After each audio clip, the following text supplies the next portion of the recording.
Welcome to the Football Reporters podcast. Obviously, the big news this week is Thomas Tuchel is going to be the next England manager. James, you've been right in the middle of this. You were at his press conference yesterday. I suppose the first question is, how did we get here? Yeah, well, obviously it's the end of a process that the FA have been quite heavily criticised for. I think because they conducted a lot of it, most of it, in fact, behind closed doors. It was a very confidential, private process, and that created a vacuum which Lee Carsley was kind of left to fill on his own, and he sort of struggled to do that really. And I have a degree of sympathy with him for that. I think we'll find out in the fullness of time how much Carsley knew and whether when he was getting himself into a muddle about whether he, answering questions about whether he wanted the job or not, or could he rule himself in or out, or all of this that sort of befuddlement that kind of overshadowed a lot of the Nations League games in September and October, whether that was sort of him just mishandling it or whether the FA should have maybe just given him a little bit of a heads up that this was coming. We'll find out. But I think they deserve credit really for pulling this off, because it is a significant coup for the FA to land a manager of this pedigree. And I think it was clear from the way that Tuchel talked yesterday that he did. There was a degree of convincing necessary to do it. And for me, the 18-month contract length distills a lot of this down to where all parties are. So, England obviously wanted Southgate to stay on. After losing the Euros final, he made the decision to walk away. And it was very pointed, I thought, in the statement at the time when they announced his departure, that they had an interim option as a backup if they needed it. So they knew from day one that they would ask Carsley to step up if they couldn't get somebody, or there wasn't a clear candidate at the time at which Southgate walked away who they could go to. Now, and we could get into a debate about this, about whether the English manager should be an Englishman or not. But there's clearly not an outstanding English candidate. There just isn't. If you go from the FA job spec, which is basically somebody who's established at a top level, a proven track record of winning elite competitions and delivering in the biggest matches, there just is not a candidate out there at the moment. Now, that's not to say that Eddie Howe's not done a very good job at Newcastle, that Graham Potter did a really good job at Brighton, had that tricky spell, obviously at Chelsea, but there just isn't a candidate out there. You're asking Frank Lampard or Steven Gerrard, fantastic playing careers, but questionable managerial careers. Could they step up and suddenly take a team that's expected to win a World Cup and really assume that responsibility in such a short space of time? And I think what the FA did was they looked at the landscape. They thought, well, yes, obviously, we'd like to promote an English candidate if we can. They talk a lot about St George's Park and the importance of homegrown development, be that players, be that coaches. But they thought, well, this is a team that is one step away from winning a tournament. They've come as close as they possibly could, really, back-to-back Euros finals under Gareth Southgate. And what is the ingredient that's missing? Maybe it is that elite coach. For all of Southgate's successes in the job, he's not ever proven at the very, very highest level that he can deliver silverware. Didn't do it at club level. He obviously just fell fractionally short with England. So they've looked at broadening the process beyond the English candidates. And apparently, from what I was told, they started to do that in August. They talked to Pep Guardiola. They talked to Thomas Tuchel in August. They talked to a few other candidates around that time to just get a feel for who might be interested, what the demands might be, and what the fit might look like going forward. And they took their time. They gave Carsley September, October, November, the 6 games across those 3 months to settle into the role and just really keep things ticking over. I think it says a lot about how England view the Nations League, that they're not particularly bothered about trying to get a manager in for that straight away. And that's because this is very much a marriage of convenience on all sides. I think that, Tuchel wasn't sure about stepping into international football. The FA had their doubts about appointing an overseas manager. And for as good as Thomas Tuchel is, he's not lasted longer than 2 years anywhere since Mainz. I think it was 2014 he left there. So he had less than 2 years at Paris Saint-Germain, at Chelsea, and at Bayern, and even at Dortmund. So we've got this sort of situation where there's an elite manager, but the cycle's quite small. So once I think it became clear that Guardiola was too complicated, perhaps not fully interested in it, We don't know. That will come out in the fullness of time. But I think there was a sense that Guardiola was probably too difficult a deal to try and do, given all the circumstances. And obviously, there's the Premier League trial rumbling along in the background as well. I think they thought, well, if the English candidates aren't there and Pep is probably not doable, then Thomas Tuchel is an absolutely outstanding candidate on an 18-month basis to come in with one aim and one aim only, to win the World Cup in 2026. And do you think then that that is the key part of it, that we are, I suppose, in the build up to a World Cup, and I'm sure you've had the same conversations when you've been at St George's Park, that St George's Park, the money they've invested in that is not just about player development, but also about coach development. And I think we've spoken before, haven't we, about how pleased they were that they were able to take someone like Gareth Southgate, who worked in the system at 21s and then stepped up to the senior team and did so well. And, you know, there was a hope, or at least a feeling initially, that maybe Lee Carsley, after winning with the 21s, could maybe do that. But you've got such a good core of young players who does feel like they're on the brink of kind of winning something, clearly, because they got to the final in the Euros, that this is very much getting a proven winner in right now to win that World Cup in the US, at the expense possibly of maybe promoting someone from within St George's Park, which is more of a longer term aim.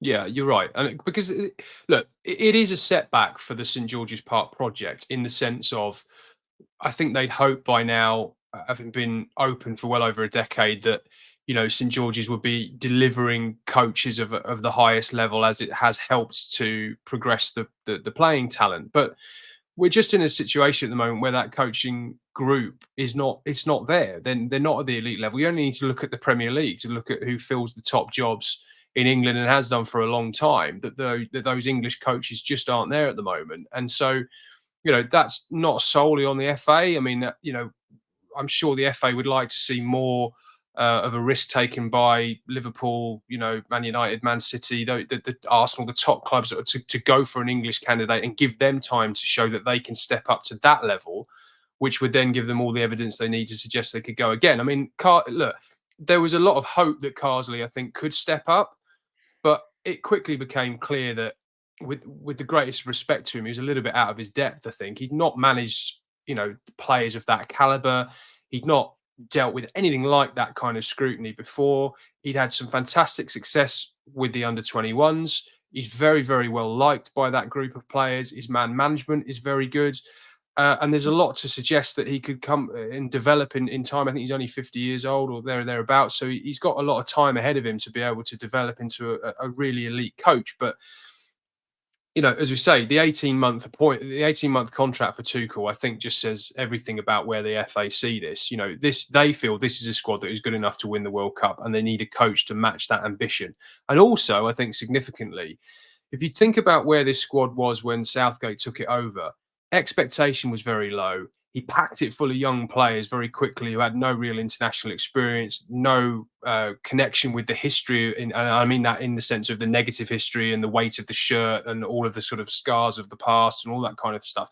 He deconstructed that, and he built a squad that was very much fully invested in what England could do, the opportunities they could take, and the moment they could seize.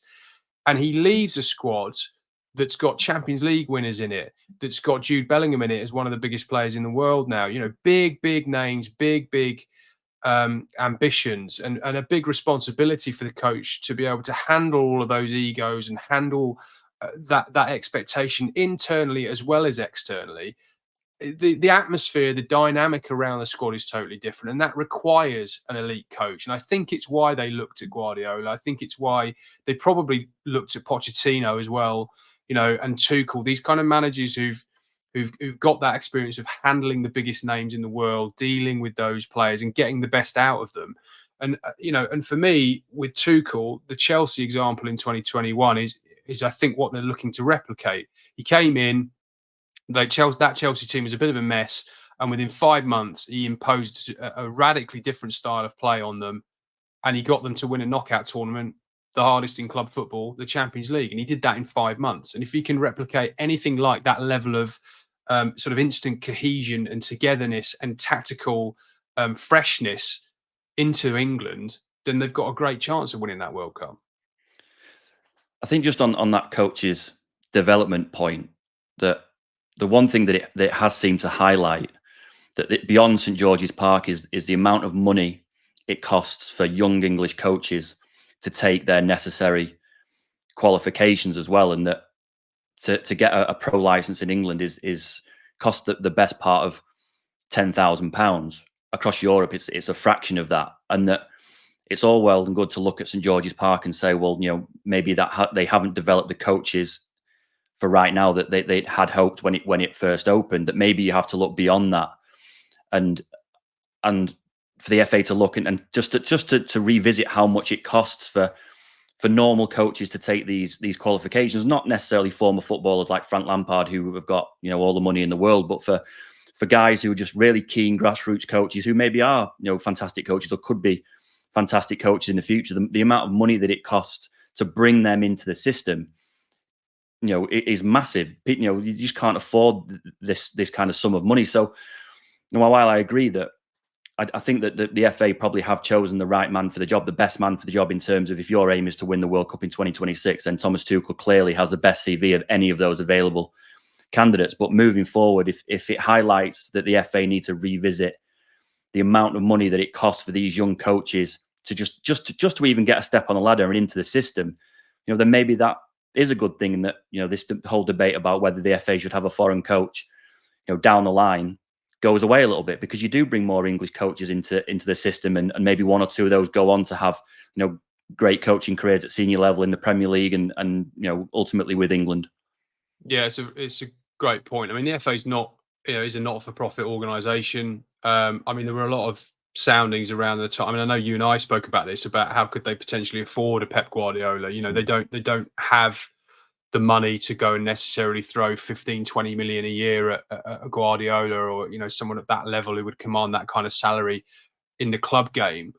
And so maybe they do need to look at the redistribution of the finances to sort of say, well, look, if we do see this shortfall of coaches, then maybe we should be pouring more of a resource into that, and channeling more money so that the as you say, the talent pool is wider going forward.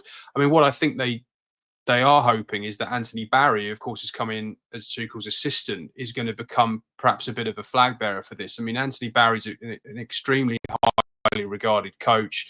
He's worked at Chelsea. He's worked with the Republic of Ireland. He's worked at Belgium. He's most recently working at Portugal.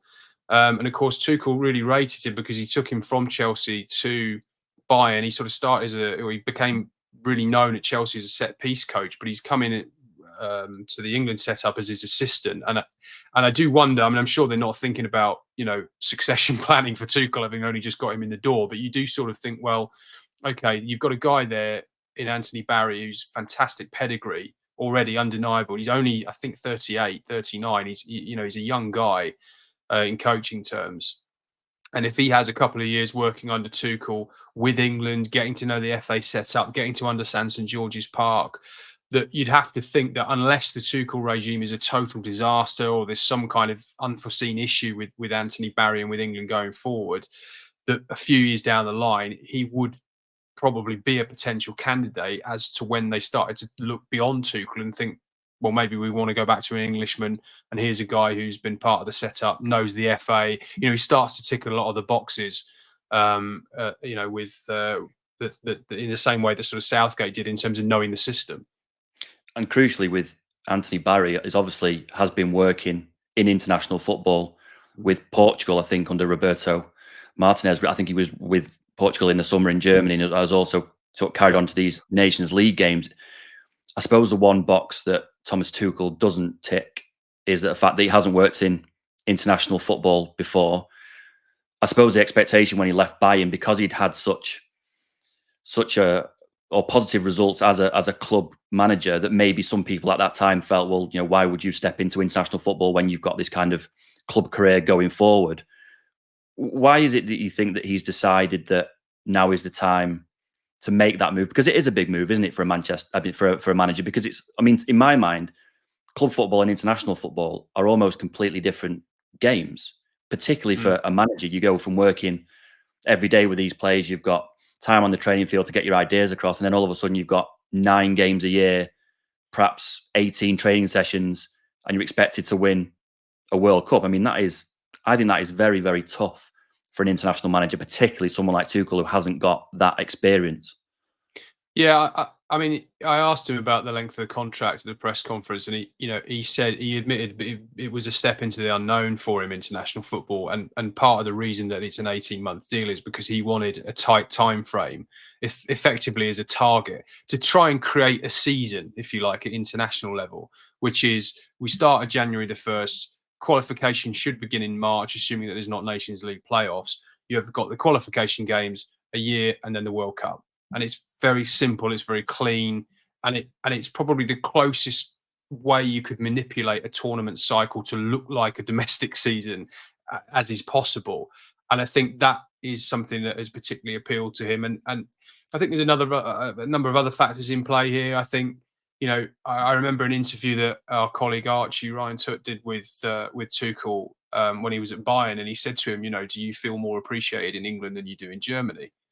And you could see him smile before he answered, knowing the consequence domestically in Germany of his answer that he wanted to give. And he just thought, sod it, I'm going to give it anyway. And he said, yeah, I feel more appreciated in England. And I've always felt, and I always got the sense when he left Chelsea that he wanted to come back to England to work probably with another Premier League club. And if you look at that and you think, well, what are the options there? Tottenham at the moment, he's talked about being a boyhood Tottenham fan insofar as he watched a lot of Tottenham matches when he was a youngster. I think those are the games that he could get on TV back in Germany. But obviously Tottenham have got Postecoglou at the moment. Liverpool have just appointed Arne Slot. We don't know what's going to happen with Guardiola. I know we're going to talk about that a little bit later. The Man United one is the interesting one. Maybe he could have waited for that. Maybe he didn't fancy it. Maybe he thought it was too much of a project. Maybe he didn't get the noises from United that actually we really want you if this goes south with Ten Hag. And I think he just thought, well, look, this is a fantastic opportunity. He's someone I know a lot of people around Tuchel who talk about how much he loves a challenge. He will love the fact that people talk about it as the impossible job. And he will love the fact that there's a chance to create history, that this is what will be a 60-year wait for a major men's trophy. That will appeal to him. And I think what will also appeal to him about international football is the fact that he's proven really at club level he's not great at managing up. He's fallen out with a lot of the owners and directors of clubs at Chelsea, at PSG. It happened at Bayern. A lot of those issues were around recruitment, were around interference. And I think he feels, well, obviously there's no recruitment for starters at international level, so there can't be any disagreement there. But also I think he feels that the FA is a structure that allows the manager to get on with it. I mean, Gareth Southgate had, pretty much total control over so much with the England senior team that I suspect Tuchel sort of looked at that and thought, well, if I'm getting that level of freedom to be able to go and shape this how I want, then I'm not going to get someone tapping me on the shoulder or wanting weekly Zoom calls to ask me how it's all going. He doesn't like being micromanaged like that. I think if he's got that space to be able to operate, then I can see why it would appeal to him on that level as well. It's interesting, that point, because you mentioned Man United there, and clearly I think a lot of people saw that potential opening if Ten Hag was to be sacked as where Thomas Tuchel may land. United are big fans of Thomas Tuchel. I mean, it started when Radcliffe was actually trying to buy Chelsea, or made a bid to buy Chelsea, because Thomas Tuchel was in charge of Chelsea at the time, and their due diligence at the time, the info that was fed back to Radcliffe and his team was that Tuchel was fantastic, a fantastic manager, fantastic tactician, and they were quite impressed with that. Obviously, then that has led to last summer, where Radcliffe and Thomas Tuchel have met to discuss a potential opening at Man United. What Man United did was, between about April, when results really started to go south at the end of last season, and the end of their end of season review in the summer, was to sound out a load of different candidates. Someone's told me that it was far more, the names involved were far more than actually have even been reported, because some of those conversations were simple as, what are your plans? And the info that came back was, oh, look, I'm happy where I am, kind of thing. Other candidates went further down the line. There was a select few, of which Thomas Tuchel was one, where it went even further than that. It came into quite in-depth discussions about what Man United would look like under Thomas Tuchel. the information that came back from some of those meetings from Tuchel's side was that he wasn't completely happy or completely comfortable with the structure that Man United were proposing, and that this was an opinion that he had before he sat down with United bosses, that he kind of felt that maybe it wasn't the right fit. And after he sat down with them, he was kind of told, well, you're going to be the manager in this structure, but above you, there's going to be Omar Barada, Dan Ashworth, and Jason Wilcox. And then above them, there's going to be another kind of decision-making committee, or at least a committee to sign off decisions, which would include Sir Dave Brailsford, Jim Radcliffe, and also Joel Glazer. And that when Thomas Tuchel went away from that, he kind of felt, well, that is an awful lot of voices in the mix. That it wasn't a case that he was going to get no influence at all, but having a voice as one of 3 people is a louder voice than, say, having a voice among 7 people. And you point out there that he has had kind of run-ins, hasn't he, with other hierarchies in the past, Chelsea for different reasons, PSG for different reasons. And that in the summer, it wasn't as simple as Ineos looking at all these different candidates, sitting down with Thomas Tuchel and actually saying, actually, we think that we've got the right manager here, Ten Hag, so we're not going to appoint you. It was very much a mutual kind of departure from those talks, that Thomas Tuchel wasn't particularly sure. Ineos, again, weren't particularly sure, because also they had Ten Hag in position, who had just won the FA Cup. I think the interesting point after that is that Tuchel, apparently, or his representative, stayed in touch with United and Ineos, and that there was maybe an expectation that if things were to go south at Man United early on in the season, that they could go back to Tuchel and sort of say, look, like, how do you feel now, kind of thing. Obviously, now that option has been completely removed, and the day that Thomas Tuchel was appointed as England manager, in a roundabout way, I think is probably a very, very good day for Erik Ten Hag, because the pool of managers that United were selecting from in the summer is now an awful lot smaller. That if you were to make a decision on Erik Ten Hag, say in the November international break, well, there's no Tuchel now, he's gone to England. There's no Pochettino, he's got a job with the US. Gareth Southgate has said that he's not going to coach for a year.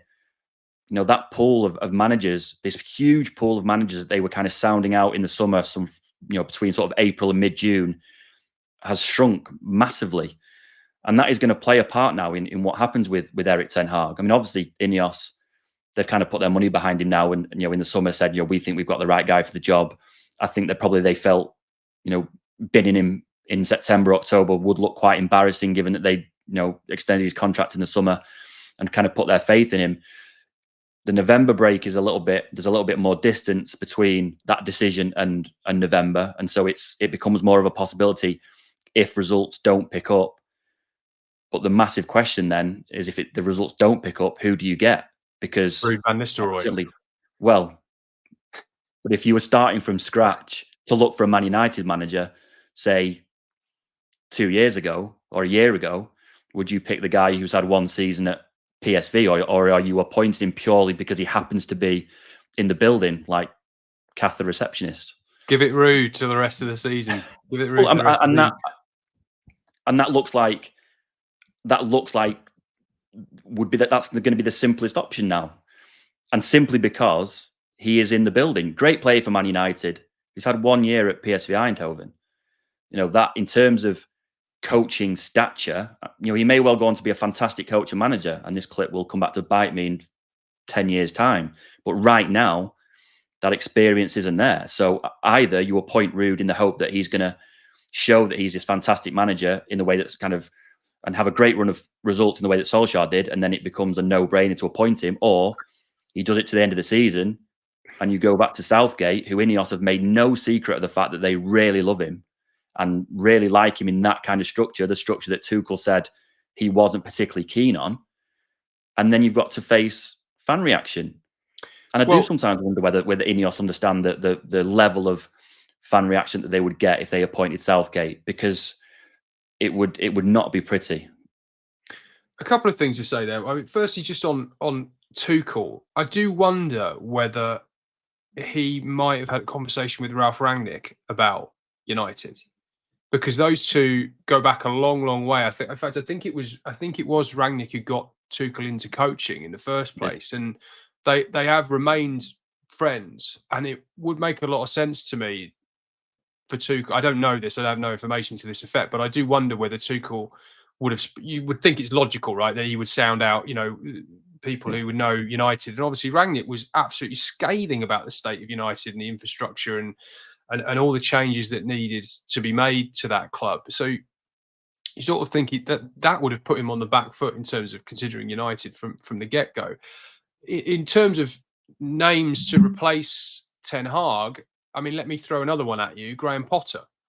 I mean, he is out of work. He would take it in a heartbeat.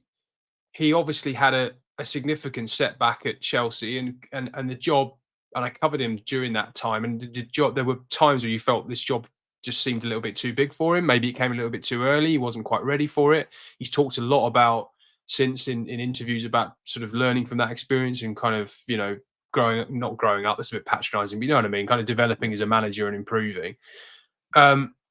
I suspect I know the answer to this, but if Graham Potter was appointed, how would that go down with the Man United fans?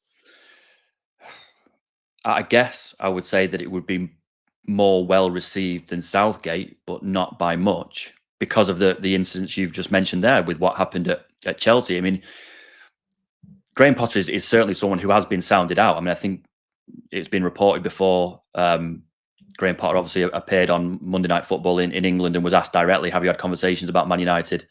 And he kind of stumbled over it in a way that made you think, well, yeah, of course you have. The thing with Potter perhaps is that he has got history with Ineos. Ineos tried to appoint him, I think, as Nice manager when they were looking last summer, and he turned it down. So they're obviously someone that they're quite keen on. I guess it depends whether it's Graham Potter or Gareth Southgate, whether Ineos can stomach the negative fan reaction around that, whether they're sitting back and saying, well, we don't really care about what the fans say because we're in these positions of power and we're kind of the experts. We kind of know best, which is fair enough. Should you listen to fans every step of the way? Definitely not. You just have to look at Twitter to see some of the opinions that are out there. But it would be a big gamble because a manager who starts on the back foot, in a way that Benitez, for example, started at Everton, great manager, but completely the wrong fit. It's very, very hard to come back from that, even if you are a fantastic manager. And my opinion of managers and clubs, and this goes back to Tuchel and England, a manager is only as good as the fit. You can be a great manager at the wrong time at the wrong club. You can be a mediocre manager in a great fit at a great club and do really, really well. I do wonder whether, I suppose in the fullness of time, we'll learn whether Tuchel and international football in England is the right fit. And maybe beyond that, we'll see whether Southgate, Man United and Ineos is the right fit. And let's see if Tuchel in England is the right fit as well. I mean, where do you stand on whether the English manager, men's manager, should be an English person? I mean, the England women's manager is not, and they've been very successful. They've won the Euros. They've reached the World Cup final. Obviously, he was asked at the press conference about whether he would sing the national anthem. There's part of me that wonders that the reason that he's not getting the job until January the 1st, or at least one of the reasons, might be that what would he have to deal with next month? Are you going to wear a poppy? I mean, you imagine certain outlets are going to have an absolute field day with that. Is a German managing the England national team going to wear a poppy to salute the fallen during a world war or world wars that were fought against his home nation? I mean, it's an absolute, difficult, very, very difficult, situation for him. But where do you stand on whether the English national manager of the men's team should be an Englishman or not? I don't care. I think that a governing body looking for a manager, whether it's for a club or for a country, should pick the best man for the job. I think if you truly believe that the manager of the English national team should be English, then your issue is not with the FA for appointing a German. It's with the rules. FIFA don't allow you to pick a foreign centre forward, obviously, but they do allow you to pick a foreign head coach. And if the rules allow, then you are duty bound then to pick the best man for the job. And I had this discussion the other day that I can understand that some people would like an English manager. I understand that.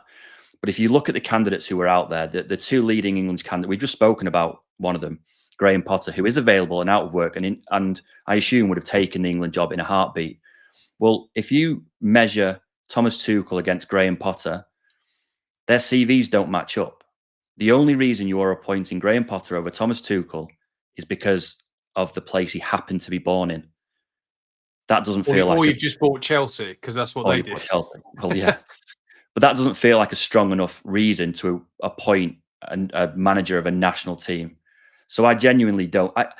Not only do I not care, I actually think that after we get through this kind of row about German being in charge of the England national team, I actually think it may help Tuchel, because Gareth Southgate, me and you have been in the same room with Gareth Southgate a couple of times where he's been asked to comment on, national news stories about whether England should boycott a World Cup in Russia because there was a spy scandal at the time in England, or whether there should be a multicolored flag on the back of the England shirt. Now, Gareth Southgate became this great spokesman, I think, for not only for England, the national team, but also the country, and actually, spoke like a prime minister more times probably than the actual prime minister at the time who's doing. So I can't see those questions being aimed at Thomas Tuchel, because he's a German. He's got no skin in the game with that kind of stuff, and that may help him, that he will get to speak about players and tactics and opponents and matches and tournaments, and he won't be asked to comment about things that probably the manager of the English national team shouldn't be asked about. I think Gareth Southgate became too good at it, and it became a thing. And he became tired of doing it at the end. Yeah, I completely understand that. Completely. I mean, it's one of my favourite moments actually ever covering England was during the 2018 World Cup in Russia. There was a game in St. Petersburg where he did the main press conference, and then we were walking to speak to him for a follow-up in the mix zone. And just as it happened, totally by chance, I was leaving the press conference, came around the sort of front exit, and then back through the sort of concourse of the stadium to go to the mix zone. And Gareth was walking the other way, obviously the sort of VIP way, and then the two routes merged, and I just ended up stood with him and his press officer, and the three of us were just walking away. And he just spoken brilliantly about how grateful he'd been to the Russian people and to everybody he'd met, all the volunteers, about how they treated the England team and they made them feel welcome amid this wider hostility about, there's tensions between Russia and the West over the Novichok poisoning in Salisbury, and there was all this talk about the government suggesting whether England should pull out of the World Cup as a result of alleged Russian interference on UK soil and all this kind of stuff. And he handled it brilliantly. And I remember just saying to him, like, if you ever want to give this up, you should be foreign secretary. And he kind of laughed and sort of, shook his head and was typically sort of humble about it. But it was just a kind of lovely moment that just, he sort of encapsulated just everything that he had to deal with, and that humility that eventually it's so draining to have to deal with that. Tuchel is going to have to deal with a lot of scrutiny, more than he's ever faced before. That's going to apply to his personal life and his professional life. He's got to be prepared for everything that comes his way. Whatever's happened in his personal life is, at some point is likely to come out. He's going to have to deal with that, whatever that may be. What I do think the FA have to do, though, is, and you're right, Southgate was so good at dealing with all these issues for so many years that it actually led to the chief executive and the chairperson not really ever being publicly visible. I mean, when was the last time you sort of really heard from Debbie Hewitt, who's the chair, of the FA? And if you go back in the past, you think of people like Greg Dyke, who were a lot more sort of forthright. Martin Glenn, who's a former chief executive, you'd hear a lot more from them publicly. I think those leaders at the FA are going to have to step up a little bit more now with Tuchel, because you're right, Tuchel probably won't answer those kind of questions, but that's not going to stop people asking. He's going to, whatever comes down the track, he's going to get those questions, because that's what, rightly or wrongly, that role demands. It demands a percentage of time taken to be a statesman-like figure, to answer things that transcend football. That is just the way that role is. It hasn't changed. Maybe it should. Maybe it is changing, and maybe it will change a little bit with Tuchel. But I think the FA leadership need to help him with that and be a little bit more prominent in dealing with these issues as they arise. Just on that, then, what do you make of the scrutiny that is placed on the manager of the English national team? Because obviously Thomas Tuchel has worked in England in the Premier League, has been a high-profile manager at Chelsea, but the scrutiny on the England manager is a different level, isn't it? You know, the microscope that they are under in terms of on-pitch performance, and also whatever happens off the pitch is a different level to a normal Premier League manager. Firstly, how hard is that to come to terms with and prepare for? And do you get the sense, I mean, you'll have covered Thomas from your time at Chelsea, whether he is prepared or understands that level of scrutiny is going to go up a notch now?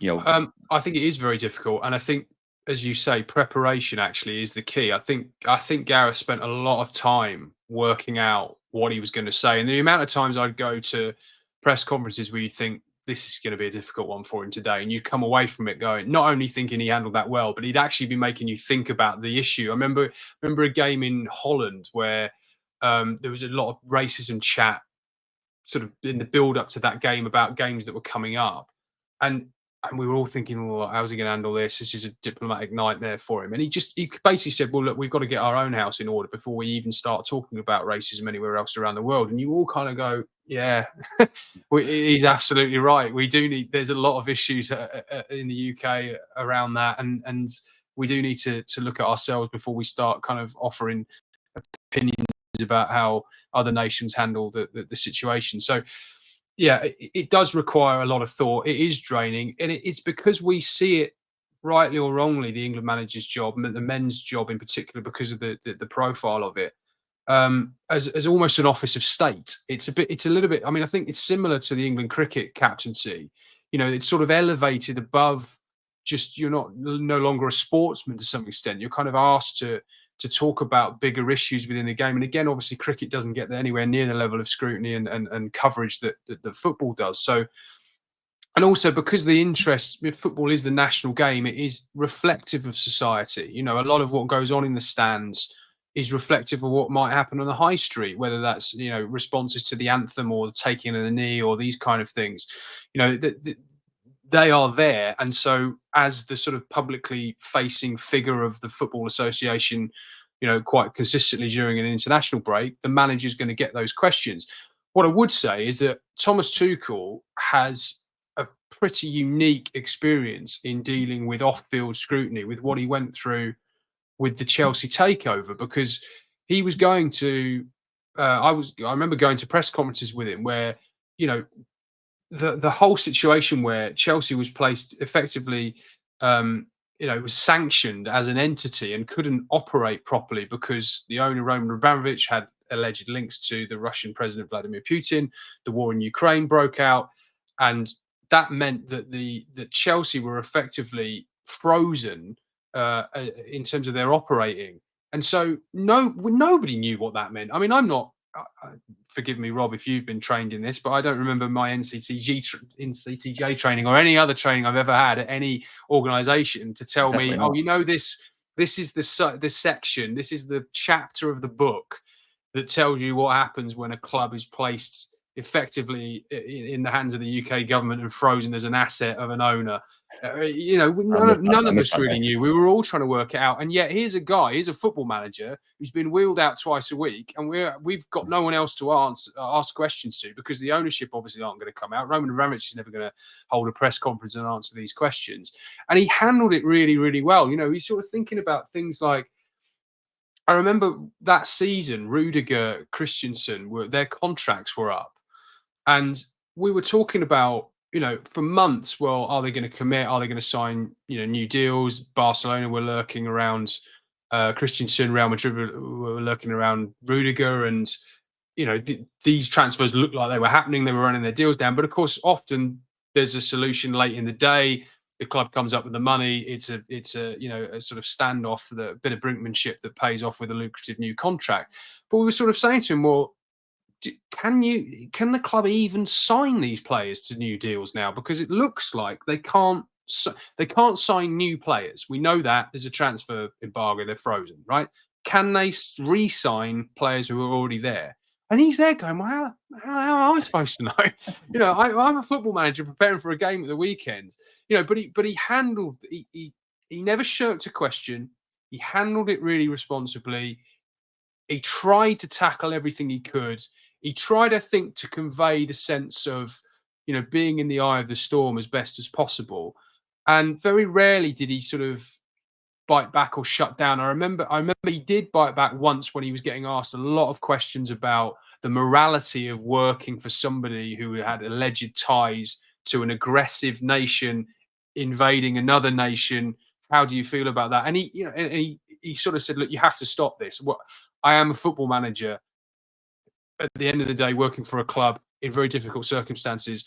That is so many degrees of separation away from where I am and where my responsibilities lie. How can I give you a proper answer? So I think he will draw the lines.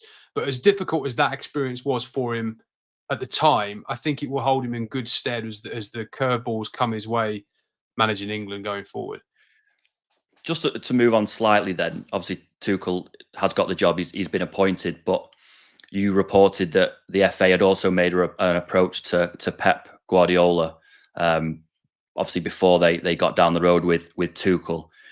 What was the FA's opinion of Guardiola and those kind of approaches, and was it ever really a goer, or was it literally what you're doing and then that was the end of it? Well, I think we need to work together a little bit on this one to unpack it, because so my understanding was that there was an approach made to Guardiola in August, and he wasn't the only one who was approached during that period. Mark Bullingham said in the press conference there were approximately 10 candidates they spoke to. Tuchel was another one they spoke to that month. I think the majority of the approaches were made in August when they started to just sound people out. We'll find out in the fullness of time whether anyone was actually offered the job. But I think if you look at the candidate profile that the FA published and the candidate they've ended up with, it's pretty clear that Guardiola was at the top, if not first choice of their shortlist when they knew that Southgate was leaving. Now, that's not to say that Guardiola's turned it down, but I think the feedback from what I'm told that they received was, look, this is not a no, but we need a bit more clarity about where we are, what it might look like, how I'm going to feel in a few months' time. Because Guardiola leaving City is not as straightforward as manager leaves club. There's an awful lot more going on there, of course, with the Premier League charges. And I'm interested in some of the information that you have, actually, that about the November break being key. Because I do wonder whether I'm putting two and two together and making 25 here. But the fact that England sort of said straight away, well, we're going to give Carsley September, October, November, and you saying that from the sort of City end, the noise is that the November international break was seen as a key period. I do wonder whether the FA had said initially to Guardiola in August, look, where do you sit on this? And he said, this is not a no, but I don't know now. Keep me in the loop, basically. And whether they thought, well, if we can get to November and Guardiola was kind of thinking, maybe I want out here, maybe I fancy it, then we've got ourselves a sort of 3-month period where we can give this guy a short-term, Carsley, the job to sort of say, well, look, he can tick us over for a Nations League campaign that we don't really care about. And then we can kind of get Guardiola in for the serious stuff. I mean, do you think there's any credence to that from what you've heard from the City end?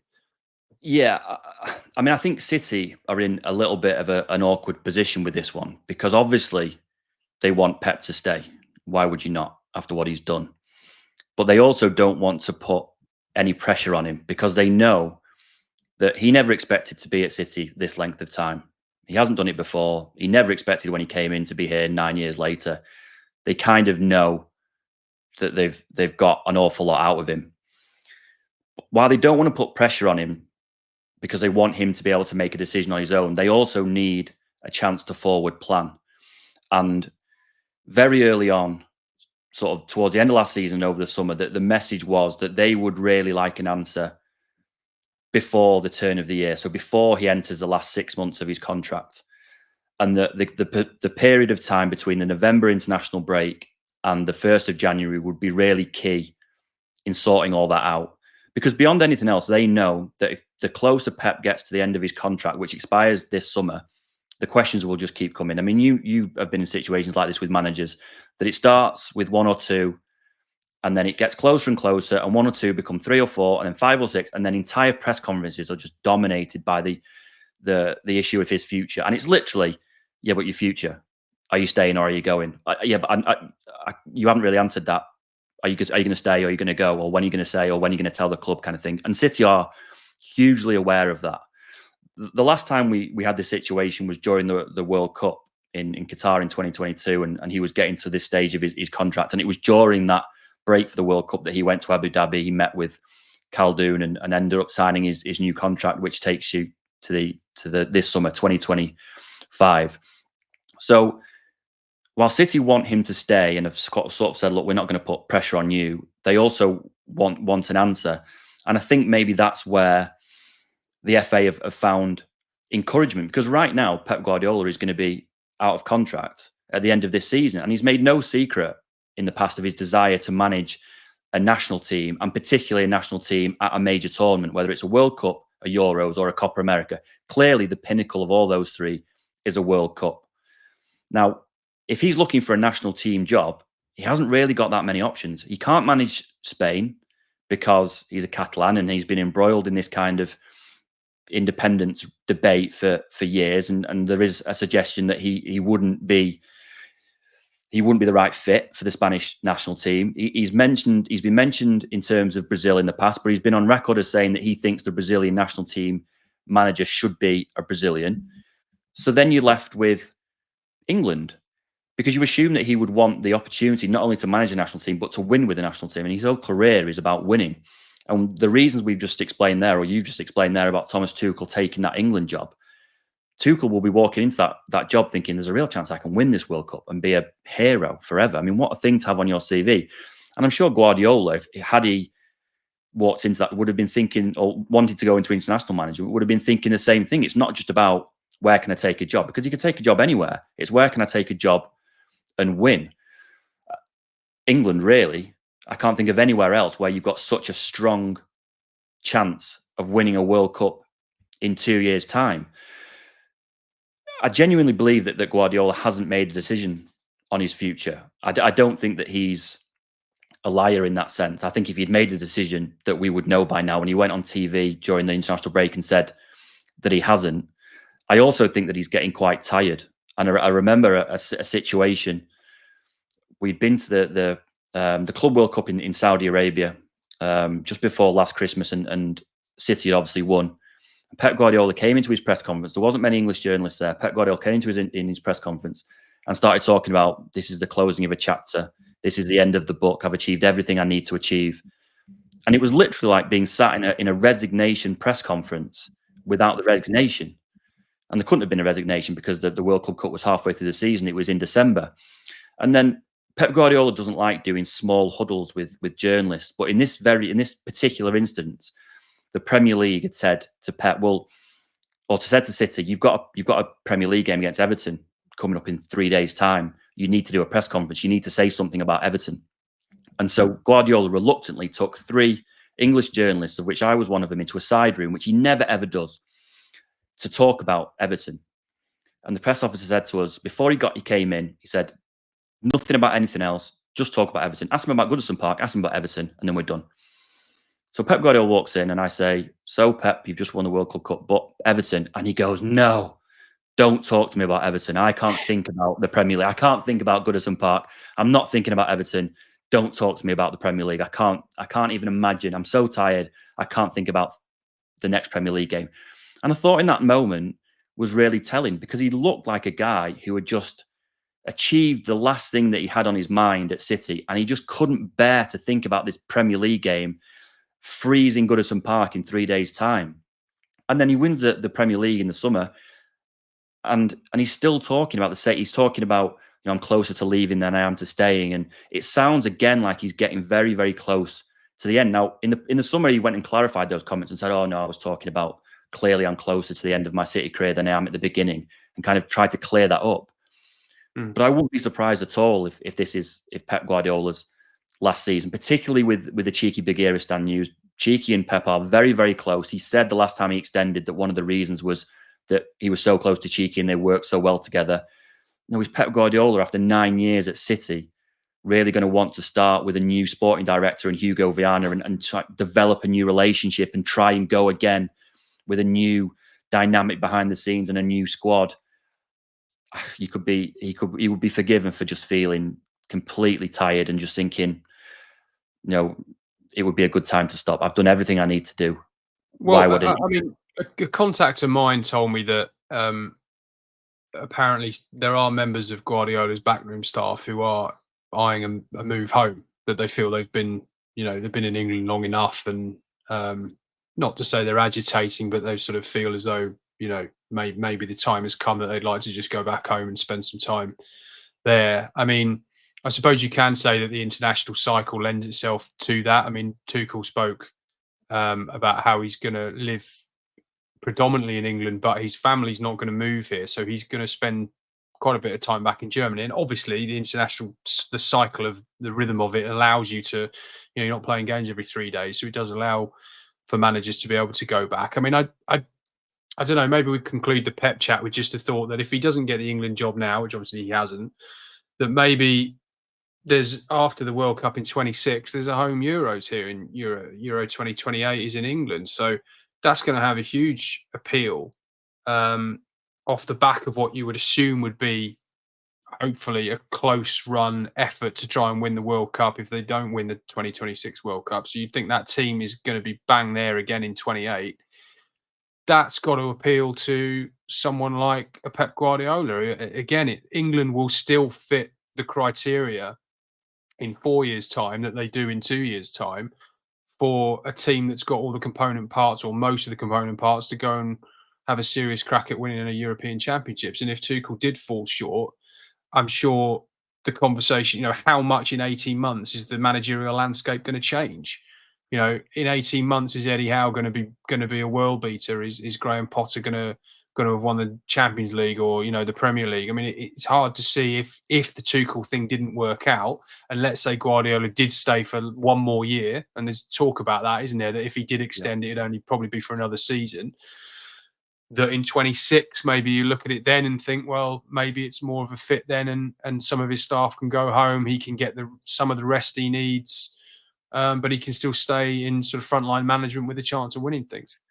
I mean, the 1 year contract would make sense in that it would take him to 10 years at City. And I think City quite like the idea of having Pep Guardiola stay there for 10 years. I think also Pep kind of likes that symmetry. You come in 2016, you leave in 2026. You've done this, quite big stint. It's enough time to leave a really lasting legacy behind. I also think that the one fly in the ointment maybe is the Premier League charges. I mean, there is a theory that Guardiola has been on record as saying that if City are proven to have done anything wrong, that he would be the first out the door. Well, actually, the noises from around Guardiola is that it's the opposite. That if they were to be found guilty, obviously they deny any wrongdoing, but if they were to be found guilty, to be hit with some huge points deduction, that Guardiola would want to be the one to see them through what would be quite a dark period beyond that. That he would want to be the one to lead them through that.